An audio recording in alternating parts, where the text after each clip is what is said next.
네. 이제 토픽 2, 머신러닝 모델이 데이터를 학습하는 법이라고 되어 있고요.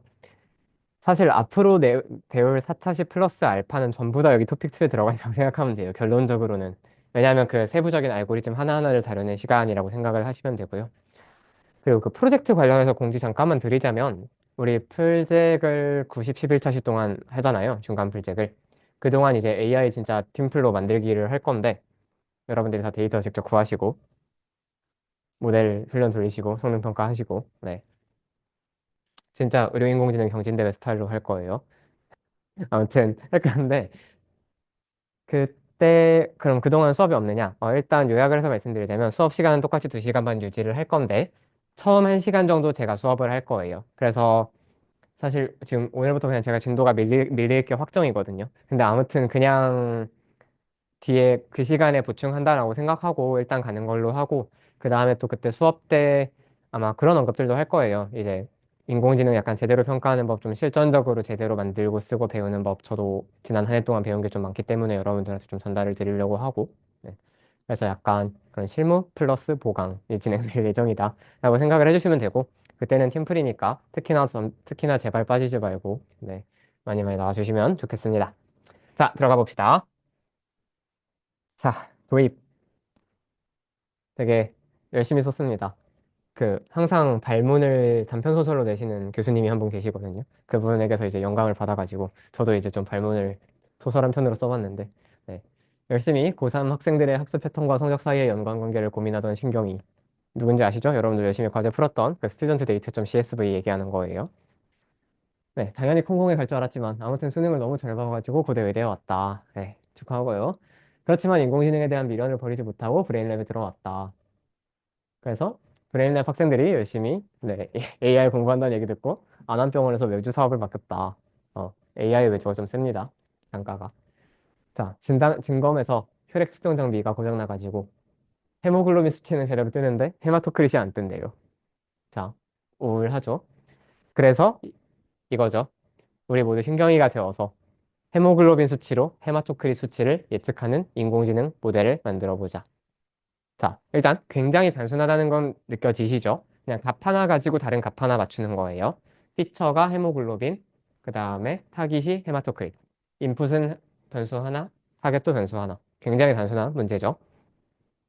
자, 이제 그래서 여러분들 시작하자마자 바로, 네, VS 코드를 켜시고 우리가 그토록 열심히 봤던 데이터.csv, 그 환자 그 2,000명 사람 자료 있는 거, 그거를 이제 분석을 해볼 거예요. 자, 이제 이 정도는 할 줄 아시죠? 인덱스 컬럼 아이디로 설정하시고요. 헤마토크리트 헤모글로빈 딱 두 개의 컬럼만 남기시고요. 1번 데이터 분포 좀 확인해 보시고, 두 번째 상관관계 분석하시고, 세 번째로 인공지능이 해결할 수 있는 문제의 유형, 분류, 회귀, 군집화, 행성 중에 어떤 문제인지 생각해 보세요. 5분 드릴게요. 난 놀아야지. 자, 뭐 사실 여러분들이 제가 복잡한 걸 할 필요가 없다고 말씀드렸잖아요. 그냥 제가 요청했던 건 딱 간단하게 몇 개인데, 일단 뭐 데이터 CSV 불러오시고 인덱스 컬럼 아이디로 가져오시고 컬럼 인덱싱 해가지고 헤마토크릿 헤모글로빈 딱 두 개만 갖고 오시면 되겠죠? 만약에 이렇게 한 번에 하는 거 너무 헷갈리신다, 그럼 일단 여기까지 데이터 프레임에 한번 저장하고, 데이터 프레임에서 저렇게 컬럼 인덱싱 한 거 다시 데이터 프레임에 저장하고, 뭐 이런 식으로 하셔도 됩니다. 아무튼 그렇게 해보면 이제 딱 우리가 원하던 대로 아이디, 헤마토크릿, 헤모글로빈 이렇게 딱 두 개만 나온 걸 볼 수가 있죠. 참고로 간단하게 설명을 드리자면 헤모글로빈은 적혈관에 있는 색소라고 생각을 하시면 되고요. 헤마토크릿은 혈액 내 적혈구의 비율이라고 생각을 하시면 돼요. 그러니까 당연히 혈액 내에 적혈구가 많을수록 적혈구 비율도 높아지고 적혈구 색소도 많아지겠죠? 뭐 그냥 이 정도는 그냥 배경 지식으로 설명을 드릴게요. 아무튼 그래서 이제 2000 곱하기 2짜리 우리가 원하는 표가 만들어졌습니다.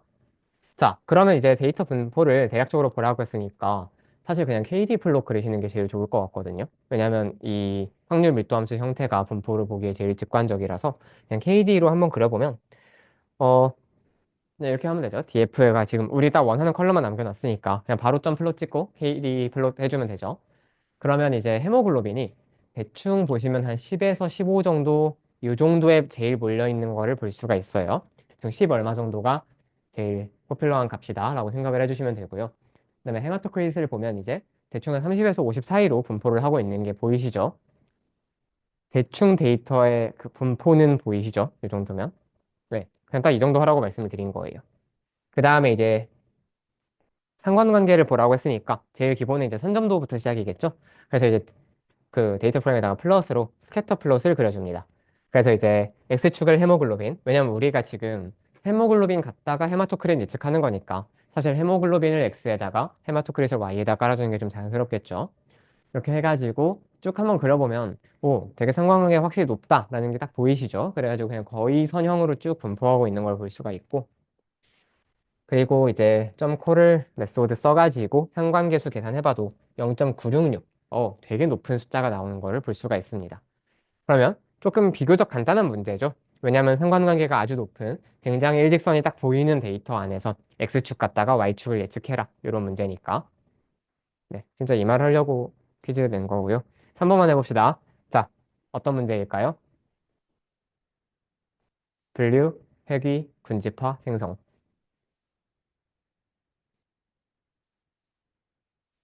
네, 회귀죠. 왜 회귀냐면 우리가 해야 되는 건 헤마토크릿의 수치를 예측하는 거예요. 헤마토크릿이 뭐 정상이다 아니다 이렇게 분류하는 게 아니라 헤마토크릿을 막 생성해내는 것도 아니고 헤마토크릿 수치를 예측해내는 거죠. 그렇기 때문에 얘는 기본적으로 회귀 문제에 속한다. 리그레션을 풀 거다라고 생각을 하시면 되겠습니다. 여기까지 따라오셨나요? 자, 그러면 이제 아까 하다만 아쉬운 코딩은 냅두고 일단 잠깐 화면을 좀 지금부터 좀 집중을 해주세요. 네, 사실 정답을 제가 써놨어요. 네. 일단 각각 KD로 그려보면 되게 패턴 비슷한 거 딱 보이고 눈에 그 다음에 상관관계도 확실한 게 딱 보이죠. 이런 데이터를 가지고 이제 우리가 예측을 해야 되는 건데 자 그러면 우리가 일단 요 정도 생각을 할 수가 있어요.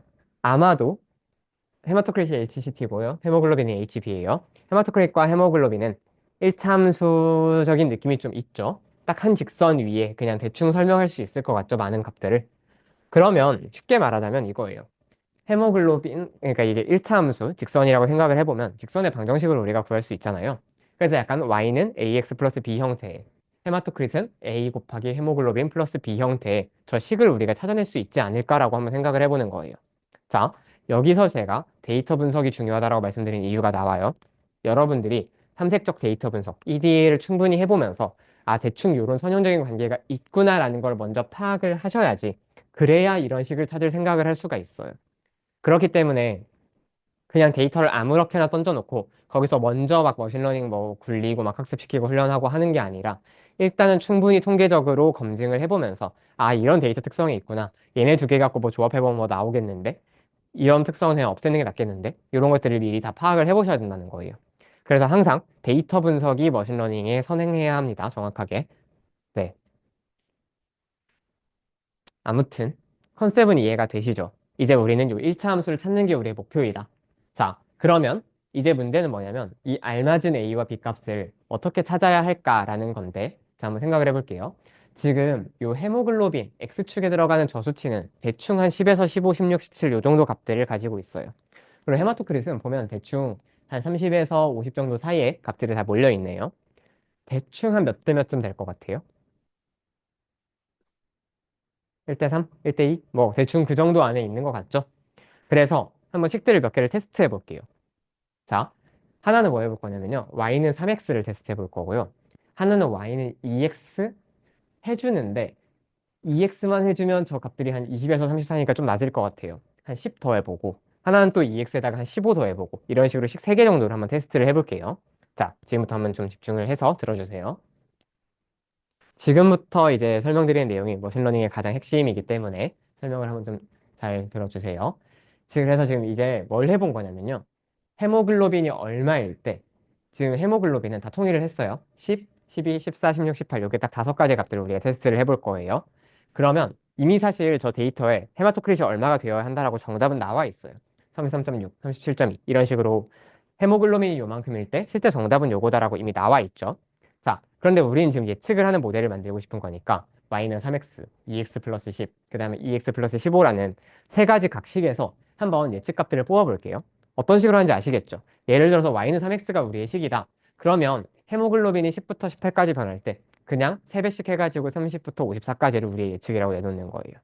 마찬가지로 여기서도 그냥 2x 플러스 10을 저 입력에다가 해주는 거고 여기다가도 그냥 입력에다가 2x 플러스 15 해주는 거라고 생각하시면 돼요. 네. 중학교 2학년 수학. 네. 자, 그러면 우리가 뭘 구할 수가 있냐면 우리의 목표는 뭐냐면 아까 전에 말씀드렸죠. 예측이랑 실제 정답을 최대한 좁히는 것이다. 그 둘을 최대한 가깝게, 최대한 정확하게 만드는 것이다 라고 말씀을 드렸죠. 그래서 걔네 둘 사이에 그 차이를 계산해 볼 수가 있어요. 자, 한번 맨 위에만 볼게요. 지금 우리가 입력이 10일 때 우리 y는 3x 식대로라면 예측이 30이 나오거든요. 그런데 진짜 정답은 33.6이에요. 그럼 우리가 3.6만큼 덜 예측한 거죠. 그럼 우리의 오차는 얼마가 되냐? 마이너스 3.6이 됩니다.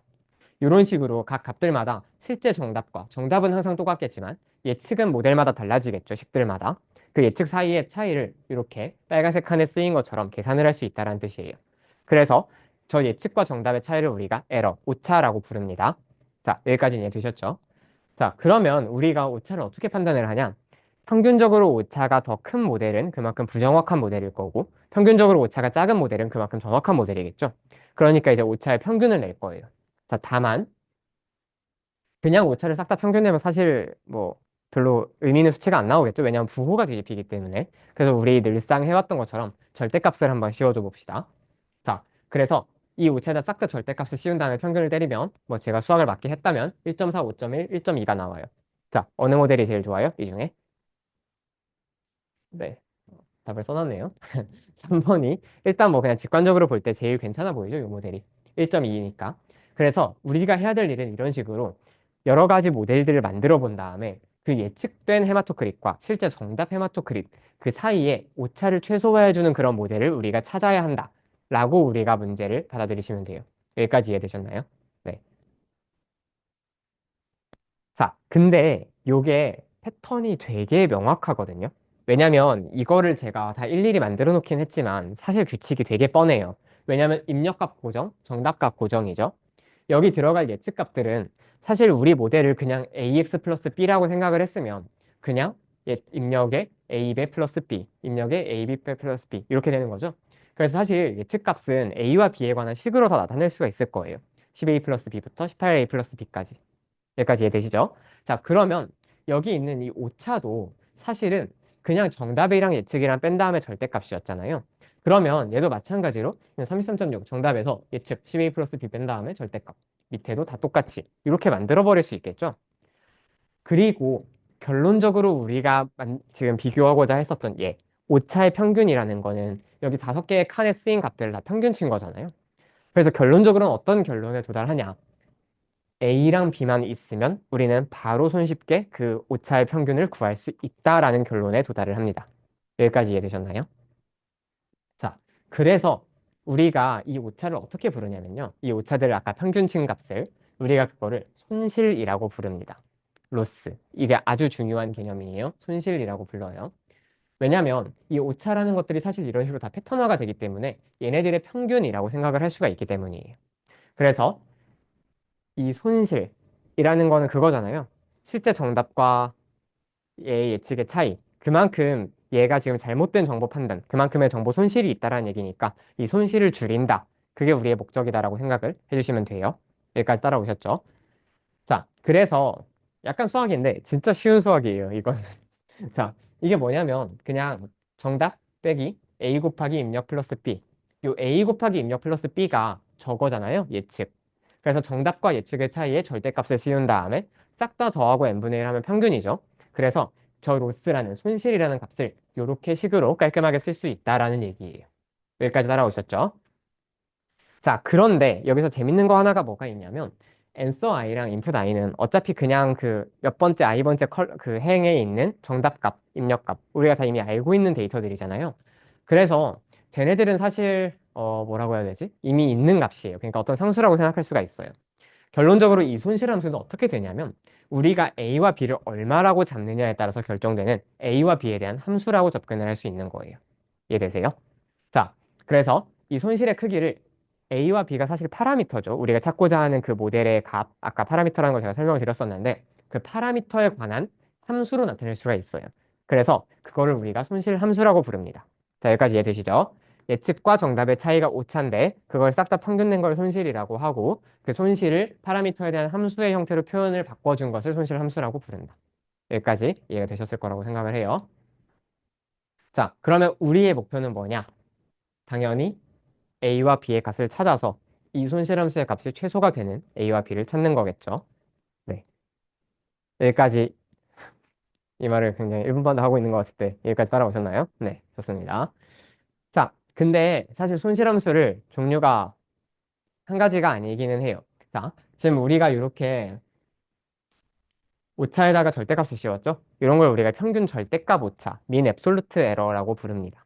그런데 사실 얘는 단점이 뭐가 있냐면 절대값이 안 예뻐요. 왜냐면 이거 항상 우리가 그렇게 했잖아요. 안에 있는 거 0 이상이면 부호 그대로 풀고 0 미만이면 부호 뒤집고 그런 식으로 절대값은 사실 수학적으로 보면 깔끔한 함수가 절대 아니에요. 그렇기 때문에 이 절대값을 씌워준 이유가 그거였잖아요. 아까 전에 그 부호 처리하려고. 부호를 처리하는 또 다른 방법인 제곱을 사용하는 것이 좀 더 일반적입니다. 그래서 이런 평균 절대값 오차를 우리가 직관적으로 좀 더 이해하기 쉬운 오차의 형태지만 사실 실제 현장에서는 평균 제곱 오차를 훨씬 더 많이 사용한다. 손실함수로. 그래서 이걸 이제 민스퀘어 에러라고 하고 얘랑 똑같죠? 아까랑. 앤서에서 예측 빼고 다만 절대값이 아니라 제곱만 해준 이런 형태를 지금부터 우리는 손실함수로 사용을 할 겁니다. 여기까지 따라오셨나요? 좋습니다. 아, 그리고 제곱할 때 또 장점 중에 하나가 뭐가 있냐면 큰 오차일수록 더 크게 평가가 돼요. 그러니까 절대값 씌우면 5차이랑 10차이랑 그냥 1대2로 평가가 되는데 제곱하면 25대 100대니까 1대4 되잖아요. 그러니까 큰 오차를 그만큼 더 줄이려고 노력을 하게 된다. 라는 거. 자, 그래서 우리가 지금부터 뭘 해볼 거냐면요. 손실함수 진짜 만들어 볼 거거든요. 자, 그냥 뭐 굳이 여러분들이 코딩을 하실 필요는 없고 그냥 한 번만 따라와 보세요. 자, 로스 펑션이라는 함수를 만들 건데 어떻게 만들 것이냐? A랑 B라는 그 두 개의 파라미터를 왜냐하면 A와 B에 대한 함수였으니까 진짜로 그 두 개를 함수가 받을 거예요. 그래서 뭘 내놓느냐? 자, 이거 그냥 제가 한 방에 쓰는데 어 일단 정답이 있겠죠. 정답은 뭐냐면 헤마토크릿에 저장되어 있을 거예요. 그 값이 우리가 찾고자 하는 실제 정답이죠. 거기서 예측을 뺍니다. 예측은 뭐냐면 이제 헤모글로빈 수치에다가 F 헤모글로빈 수치에다가 A배를 곱해준 다음에 B만큼 더한 거. 이게 우리의 예측이었죠. 아까부터 계속. 그 다음에 우리가 손실을 얘 제곱의 평균으로 정의를 하기로 했어요. 그래서 이 전체를 네, 제곱을 해준 다음에 얘네들을 싹 다 평균을 칠 겁니다. 이렇게 하면 우리의 손실함수가 만들어진 거예요. 요거 구조 이해되시나요? 지금 여기 정답에서 예측을 만들어서 빼고 제곱한 다음에 평균 친 거. 이게 민스퀘어 에러의 기본 구조였죠. 그래서 실제로 동작을 하냐? 네, 동작 잘 합니다. 예를 들어서 아까 전에 우리가 A는 3, B는 0, Y는 3X를 한번 잡아봤잖아요. 3, 0을 실제로 놓고 이렇게 로스 펑션을 계산해보면 1.84 이런 식으로 값이 정확하게 계산되는 거를 볼 수가 있어요. 반대로 아까 우리가 뭐 2랑 15도 한번 해봤었는데 걔도 넣어보면 뭐 2.43 이런 식으로 손실을 바로바로 계산해주는 걸 볼 수가 있습니다. 자, 그러면 우리 지금 목표는 이 손실함수의 값이 제일 작아지는 A와 B를 찾는 거잖아요. 자, 뭘 해볼 거냐면 중첩 방법문으로 가능한 A, B 케이스에 대해서 손실함수 값을 한번 구해볼 거예요. 자, 어떻게 하는지 그냥 간단하게 보여드릴게요. A의 값을 지금부터 레인지로 하지 말고 그냥 0, 1, 2, 3, 4 한 번만 해봅시다.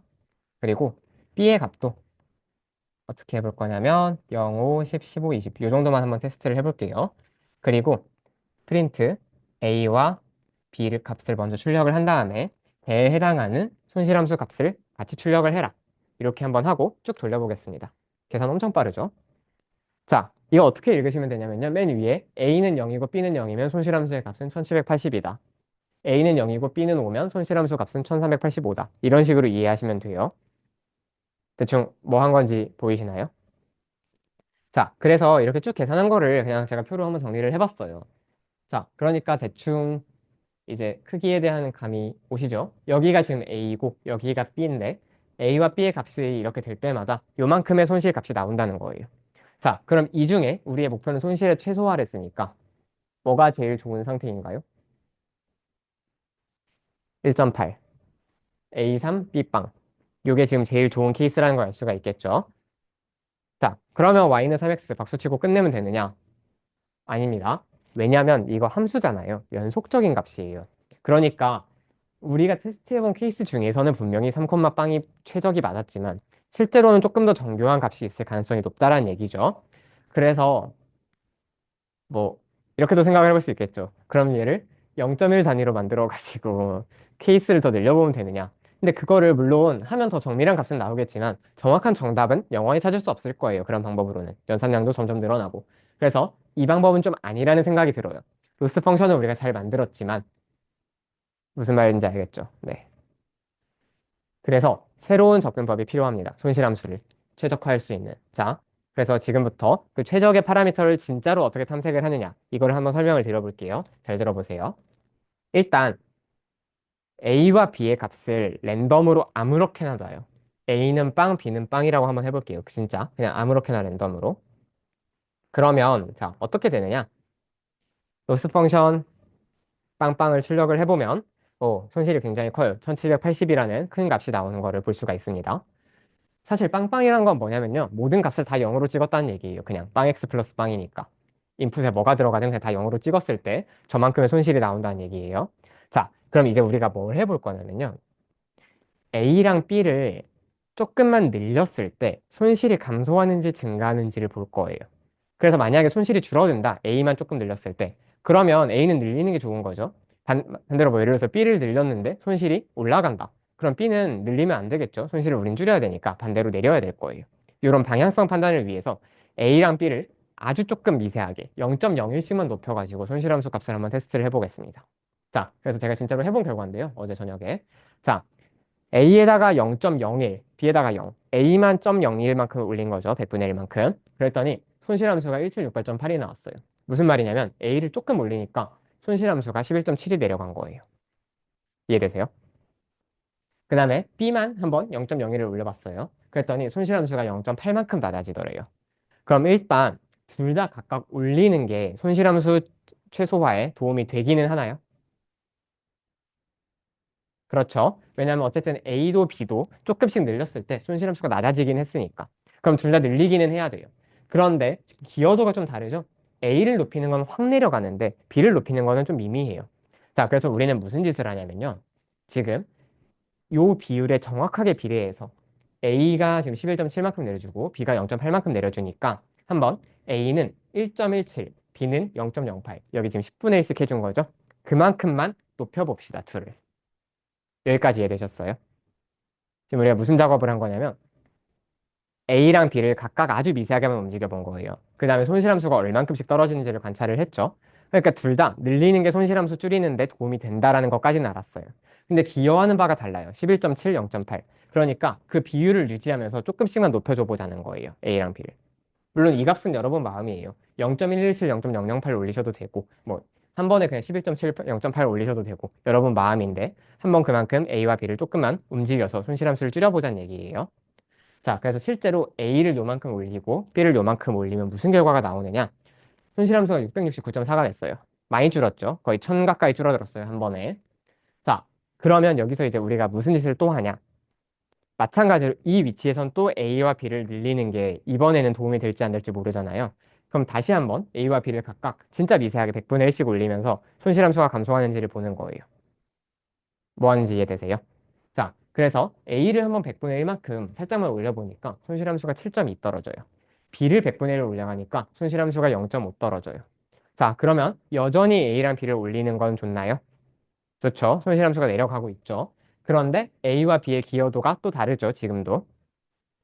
A를 높이는 게 B를 높이는 거에 비해서 훨씬 많은 도움을 줍니다. 그렇기 때문에 A와 B를 마찬가지로 또 높이는데 다만 A는 이제 7.2였으니까 마찬가지로 10분의 1에서 0.72만 올리고 B도 마찬가지로 10분의 1에서 한 0.05만 올려봅시다. 지금 뭐 하는 과정인지 이해되세요? 그래서 이거를 한 12번, 13번 쭉 해보는 거예요. 그러면 지금 제가 여기다 딱 보여드리는 이런 결과가 나오거든요. 요거 한 번만 잘 따라보세요. 이게 뭐냐면 이거예요. A와 B가 빵빵일 때 손실함수 값은 1780이 나왔어. 그런데 A와 B를 각각 100분의 1씩 올리니까 손실함수가 11.7 떨어지고 0.8 떨어졌네. 그래서 우리는 A는 1.17만큼 올리고 B는 0.08만큼 올릴 거야. 요거를 제가 한 줄식으로 쭉 써놨다라고 생각하시면 되거든요. 그래서 실제로 1.17, 0.08만큼 올린 거예요. 그 다음 줄이. 그 다음에 똑같이 손실함수 계산해 보니까 669.4 작아졌네. 그런데 여기서 마찬가지로 100분의 1씩 올려보니까 조금 더 이제 손실함수가 작아지는 방향은 여전히 맞는데 그런데 값이 좀 작아졌어. 아까 전에는 11.7 확 떨어졌는데 지금은 100분의 1만큼 올리는 게 7.2만큼밖에 도움을 주지 않네.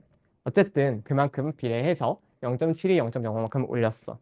그러면 이제 A는 1.89, B는 0.13이 돼. 지금 제가 어떤 과정 반복하고 있는지 이해되세요? 그래서 요거를 그냥 쭉 계속 반복을 해보는 거예요. 자, 그럼 어떤 패턴이 나타나냐? 일단 A와 B는 점점 3에 가까워지고 있고 2.969899 3.0. B도 지금 0.19222 계속 그냥 약간 수렴하는 느낌이 좀 들죠. 그 다음에 로스는 어떻게 되고 있냐? 1780, 669, 250 팍팍팍팍 떨어지다가 6.6, 3.6, 2.3, 1.9, 1.8, 1.7 점점점점 얘도 약간 수렴하는 느낌이 있어요. 그리고 지금 A와 B를 조금씩 움직였을 때 손실함수의 변화도 보면 초반에는 손실함수가 팍팍 떨어지다가 뒤로 갈수록 0.1, 0.0 거의 미세하게 움직이는 거를 볼 수가 있어요. 그에 따라서 A랑 B가 커지는 값도 굉장히 작아지죠. 이거 지금 제가 어떤 과정한 건지 이해되시죠? 자, 그래서 마지막에 제가 왜 멈췄냐면 A도 더 이상 안 움직이고 B도 더 이상 안 움직여요. 지금 둘 다 소수점 둘째 자리까지 해도 빵점빵빵이 돼버렸어요. 그래서 더 이상 움직이는 게 의미가 없다라고 해서 여기서 제가 스탑을 했습니다. 자, 그러면 지금 변화를 보면 A는 0.00부터 시작해서 쭉 커지다가 3.01 근처에서 거의 수렴을 했죠. 그 다음에 B는 0.0에서 시작해서 거의 0.2에 이렇게 수렴을 했죠. 그러면 우리는 저 3.01, 0.20을 A, B의 사실상 최종값이라고 생각하고 저기서 손실함수가 1.6 근처로 거의 최적화가 됐다라고 생각을 할 수가 있어요. 이렇게 3.01x 플러스 0.2라는 식을 찾습니다. 이런 식으로 찾을 수 있어요. 아까처럼 무식하게 A, B 가능한 모든 케이스를 격자로 만들어가지고 쭉 테스트해보는 게 아니라 이렇게 A와 B를 서서히 움직이고 수렴시켜가면서 최적의 A, B를 찾는 거예요. 손실함수가 최소화가 되는. 그래서 실제로 이 표 상황에서 각각을 그려보면 어떻게 되냐면요. 손실함수는 저 1780부터 쭉 떨어지죠.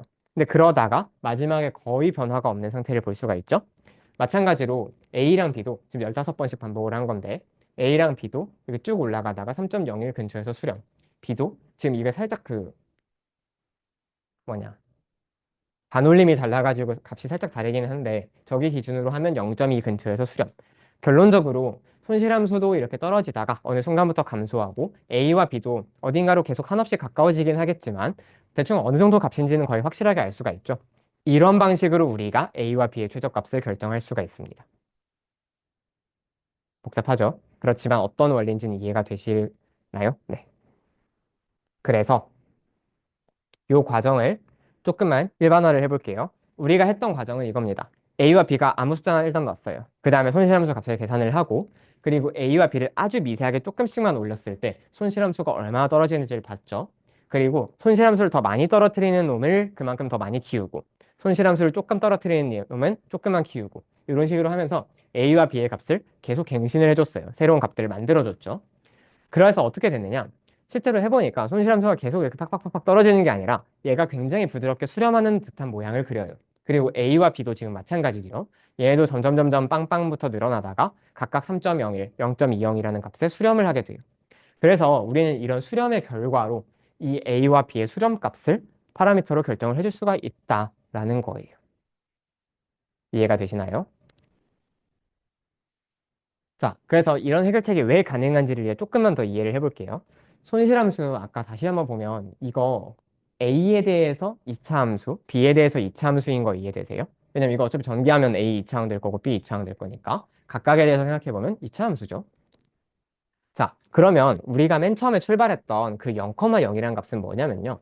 A와 B 하나씩에 대해서만 보면 이 최소값으로부터 굉장히 멀리 떨어져 있는 요 상태인 거예요. 여기 위쪽. 요 상태인 거예요.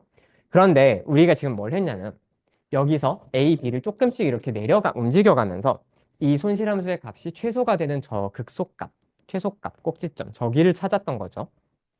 자, 그런데 그 우리가 얼만큼씩 움직였냐 그걸 생각을 해보면 각각을 지금 100분의 1씩 움직인 다음에 손실함수가 얼마만큼씩 떨어지는지를 봤어요. 초반에는 0.01을 움직이는 게 굉장히 손실함수를 많이 줄여줬죠. 그러니까 우리가 그거에 맞춰서 A 값도 크게 움직여준 거예요. 그런데 이렇게 뒤로 갈수록 점점 똑같이 100분의 1을 움직였는데 손실함수가 거의 안 줄죠. 그럼 그거에 맞춰서 우리는 조금만 더 움직여주는 거예요. 이런 방식으로 최소값을 향해서 처음에는 큰 걸음으로 성큼성큼 그 다음에는 점점 잔걸음으로 조금 조금씩 이렇게 내려갔던 겁니다. 요 과정이 이해가 되실까요? 네. 우리가 움직인 크기가 저 손실함수 변화량 곱하기 0.1이었기 때문에 초반에 이제 그래프가 가파를 때는 변화폭도 컸지만 최소값에 가까워질수록 점점 변화폭도 작아지기 때문에 A와 B가 최소값으로 근접을 할수록 우리가 A, B를 움직여주는 크기도 작아진다. 자, 그래서 이 과정을 조금만 일반화를 해볼게요. 우리가 왜 A, B를 0.01을 높였냐 생각을 해보면 저 순간 우리 A0, B0 막 저런 순간들에 지금 그 A 값을 움직이는 게 손실함수에 얼마나 변화를 줄 수 있는지를 보기 위해서였어요. 그쵸? 그래서 A 값을 0.01만큼 움직이면 손실함수가 얼마나 떨어지냐. 이게 우리의 계속 물음이었죠. 그런데 이게 결론적으로 저 순간에 그 기울기 구하는 거잖아요. 저기다 0.01 조금 더하는 거 저거 뭔가 익숙하지 않나요? 네. 제가 딱 써놨죠. PTSD가 느껴지는가? 네. 여러분들 맨 처음에 함수의 극한 배울 때 미적분에서 미분을 이렇게 정의했었죠. 아주 조금 변화시킨 다음에 함수값의 차이를 보고 그 기울기를, 그 평균 변화율을 우리가 순간 변화율로 정의를 하겠다. 요게 미분을 우리가 처음 배웠을 때 접근이었어요. 그래서 사실 0.01 늘린다라는 거는 이제 설명을 쉽게 하기 위해서 했던 얘기지만 좀 짜치고 대신에 우리는 어떤 방법을 쓸 수가 있느냐? 손실함수를 이제 A와 B에 대해서 미분을 한 다음에 여기서의 기울기, 접선의 기울기, 순간 변화율이 얼마가 되는지를 통해서 얼만큼 A와 B를 움직여줄지를 결정할 수 있다라는 얘기예요. 이해가 되세요? 그래서 만약에 지금 여기 꼭지점으로부터 멀리 떨어져 있어가지고 접선의 기울기가 가파르다. 그럼 지금 움직이는 게 그만큼 손실함수 감소에 많은 도움을 준다는 거죠. 그럼 그거에 맞춰서 우리가 A를 많이 움직여줍니다. 그런데 꼭지점에 가까워질수록 접선의 기울기가 확 줄어들잖아요. 그러면 내가 A를 변화시키는 게 손실함수에 도움을 많이 주진 않는다는 얘기죠. 그럼 그거에 맞춰서 A 값을 조금만 움직입니다. 이런 식으로 그때그때의 접선의 기울기, 미분계수에 맞춰서 거기다가 0.1씩을 곱해가지고 조금씩 이렇게 움직여주면서 적당히 수렴할 때까지 이 과정을 쭉 반복하는 거예요. 그러다 보면 대충 수렴이 일어나면서 최적해가 나오겠지 라고 생각을 하는 겁니다. 이 방법을 우리가 그 유명한 경사하강법, 그라디언트 디센트라고 부릅니다. 그래서 여기 그림이 굉장히 잘 그려져 있는데 이 코스트가 로스라고 생각하시면 돼요. 맨 처음에 시작했던 저 이니셜 웨이트, 저게 초기 값이라고 생각하시면 되거든요. 저기서는 그라디언트가 굉장히 가파르죠. 그라디언트가 그냥 접선의 기울기가 굉장히 가파르죠. 그래서 큰 화살표가 그려져 있어요. 우리가 그만큼 많이 움직이는 거예요. 근데 저렇게 쭉쭉쭉 내려가다 보면 점점 접선의 기울기가 낮아져요. 그러면 우리는 그거에 맞춰서 점점 조금만 움직이는 겁니다. 이러한 방식으로 정밀하게 조금씩만 움직이고 그 움직이는 크기를 점점 줄여주면 우리는 저 최소값에 도달할 수는 없어도 수렴할 수 있어요. 그래서 그 수렴을 적당히 했을 때 그 A와 B의 값을 우리가 최적의 파라미터로 선택하자라는 겁니다. 그래서 구조가 되게 직관적이죠. 손실함수의 경사를 따라서 그 경사의 크기만큼 조금씩 내려간다, 계속. 그래서 이런 식으로 만약에 이게 A, B 딱 두 개로만 돼 있는 게 아니라 훨씬 더 복잡한 함수여도 이렇게 손실함수들을 그리면서 계속 그 접선의 기울기를 따라가다 보면 최적점에 도달할 수 있다는 거예요. 이게 그 유명한 경사하강법입니다. 네. 그래서 이 경사하강법이 왜 중요하느냐? 네. 그냥 여기 써 있는 것처럼 결정트리, 랜덤 포레스트 딱 두 개 제외하고 메이저한 대부분 알고리즘들은 이 경사하강법을 다 선택을 합니다. 그렇기 때문에 앞으로 제가 설명드릴 많은 알고리즘에서 얘는 손실함수를 어떤 구조로 쓴다. 얘를 미분하면 이게 되는데 그렇기 때문에 이런 방식으로 경사하강을 한다라는 거를 계략적으로는 계속 조금씩 말씀을 드릴 거예요. 수학적으로 복잡하게는 안 하겠지만. 그럴 때마다 요런 기본적으로 조금씩 움직이는 원리가 항상 들어있다라고 생각을 해주시면 돼요. 굉장히 멋있죠? 네. 자, 그런데 우리 하나만 얘기를 좀만 더 해볼게요. 아까 전에 우리 그 접선의 기울기에다가 0.1, 10분의 1을 곱한 다음에 그만큼씩 움직였어요. 0.5 곱하면 안 될까요? 자, 뭐 곱해도 돼요. 안 될 건 없겠죠. 누가 잡아가진 않겠죠. 자, 그래가지고 제가 또 어제 저녁에 심심해가지고 0.5씩 곱하면서 그래프를 한번 그려봤어요.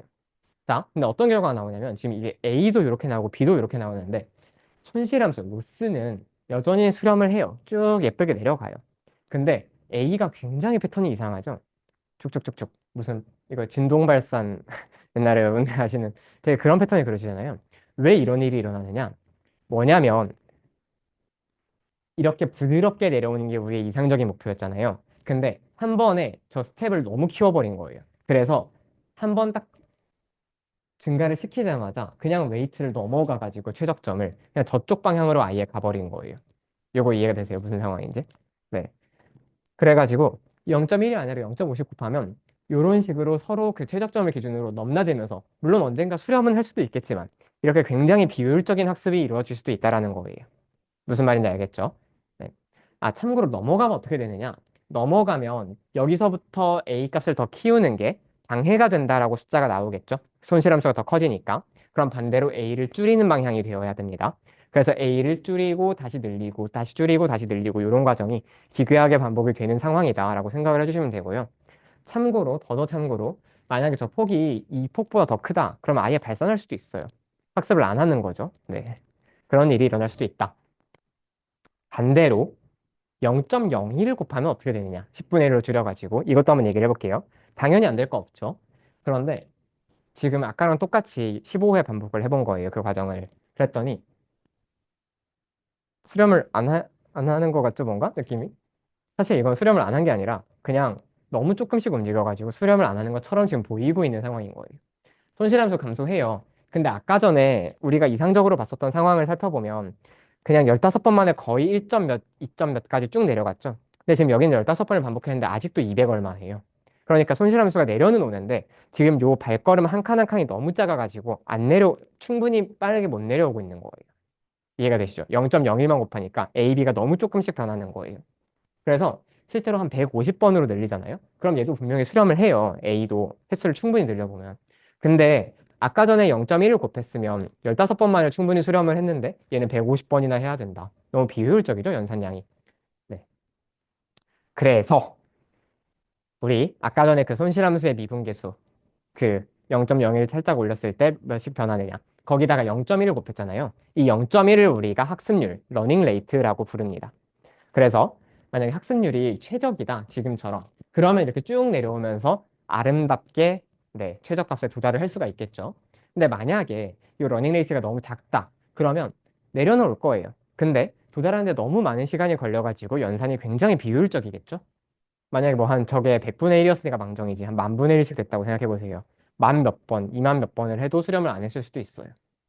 그리고 반대로 만약에 러닝 레이트가 너무 높다. 그러면 여기서 이렇게 움직이다가 튕겨버립니다. 최적점을 그냥 지나쳐버릴 수도 있어요. 그렇기 때문에 이런 경우에는 아까처럼 진동하면서 수렴하면 그나마 다행이지만 아예 발산이 일어나 볼 수도 있습니다. 그렇기 때문에 우리는 이 경사강을 할 때 학습률을 얼마로 할지를 굉장히 엄밀하게 잘 조율을 해줘야 돼요.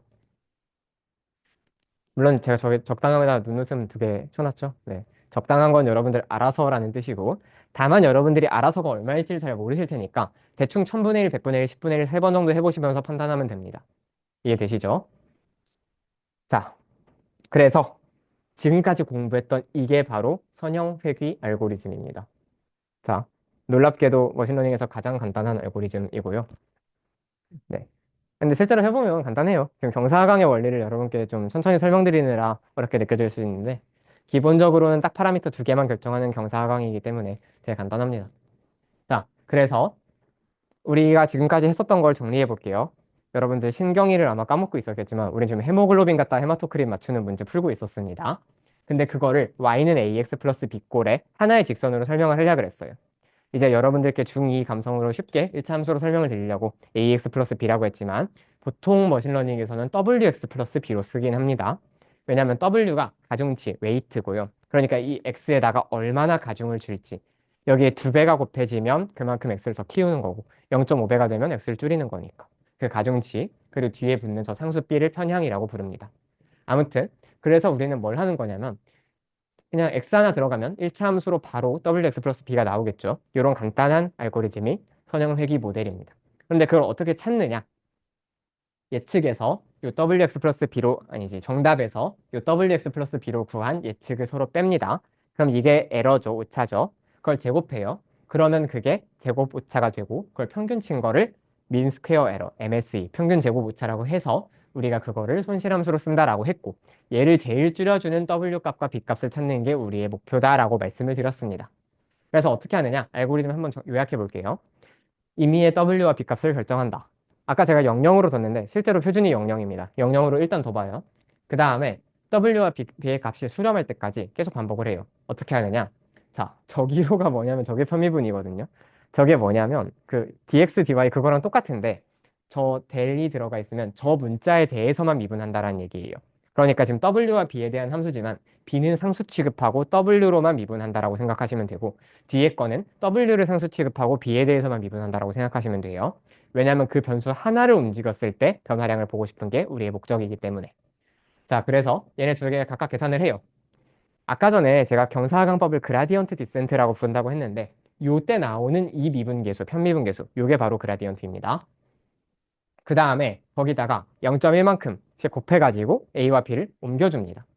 네, 어떻게 하는지 알겠죠? A와 B를 그만큼 키우든가 아니면 반대로 얘네를 A와 B를 키우는 게 손실함수에 부정적인 영향을 준다. 손실함수를 오히려 키워버린다. 그러면 오히려 A를 줄여줘야 될 수도 있겠죠. 아무튼 그 방향에 맞추어서 A와 B를 움직인다. 그래서 보통 저 학습률을 람다라고 이렇게 써요. 러닝 레이트 L이기 때문에. 그래가지고 저 람다 곱하기 저 편미분계수, 람다 곱하기 편미분계수 이런 식으로 A와 B를 업데이트를 해준다. 라고 생각을 하시면 됩니다. 참고로 그 편미분 하면 어떻게 되느냐가 혹시 궁금하실까 봐 제가 편미분을 해오긴 했거든요. 네. 아, 참고로 저도 편미분 이번에 수업 준비하면서 처음 해봤습니다. 살면서. 아무튼 편미분 하면 되게 간단해요. 왜냐면 저거 그냥 W 식으로 놓고 비상수 취급한 다음에 이렇게 미분하면 뒤에 어차피 요거 속함수 미분 요거 하나 남거든요. 그래가지고 지금 여기서 answer 마이너스 W input 플러스 B 요게 그냥 오차잖아요. 예측과 정답의 차이.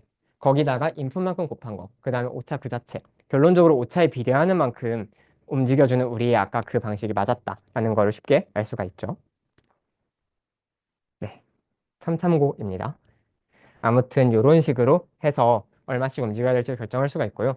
이 식이 간단한 1차 식이기 때문에 사실 원하신다면 여러분이 파이썬에서 진짜 이 코드를 짜실 수 있습니다.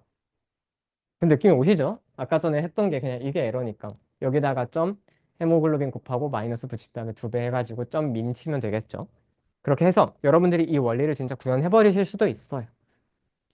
네. 그래서 이렇게 작동하는 걸 우리가 선형 회귀 알고리즘이라고 부르고요. 자, 우리가 처음으로 배운 머신러닝 알고리즘입니다. 장점, 모델의 구조가 매우 간단하다. 예? 아, 이거 아니고요. 그거예요. 그냥 W는 Y는 WX 플러스 B잖아요. 그냥 굉장히 모델 구조 자체가 쉽다라는 거예요. 식으로 봤을 때. 왜냐면 나중에 여러분들 막 트리 알고리즘 이런 거 들어가면 여기서 뭐랑 뭐를 막 판단하고 뭘로 가르고 뭘로 나누고 막 이런 과정들이 되게 복잡할 수가 있어요. 근데 그게 아니라 얘는 그냥 W 곱하고 B 더하면 끝이니까 굉장히 모델 구조가 간단하고 훈련 비용도 비교적 적어요. 1차식 파라미터 딱 두 개만 찾는 거니까. 그리고 또 한 가지 뭐냐? 그렇게 간단한 모델은 제가 아까 전에 explainability, 설명 가능성이 높아진다 그랬었죠. 그래서 모델 구조나 특성의 영향을 되게 쉽게 설명할 수가 있어요. 그냥 헤모글로빈에다가 3배 곱하시면 됩니다. 라고 굉장히 당당하게 주장을 할 수가 있겠죠. 그리고 또 한 가지 장점이 뭐냐?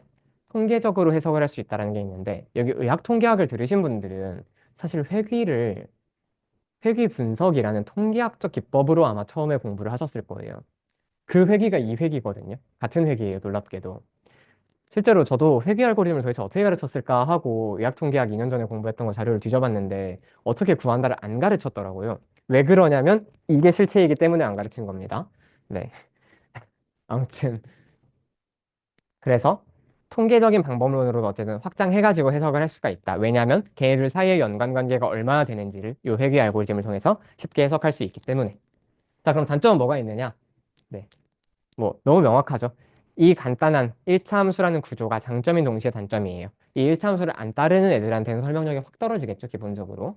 그 다음에 기본적으로 모든 특성들이 다 독립적이라고 가정을 하고 분석을 하기 때문에 만약에 이따 설명드리겠지만 특성이 여러 개가 등장을 한다. 그럼 특성들 사이의 상호작용에 되게 취약합니다.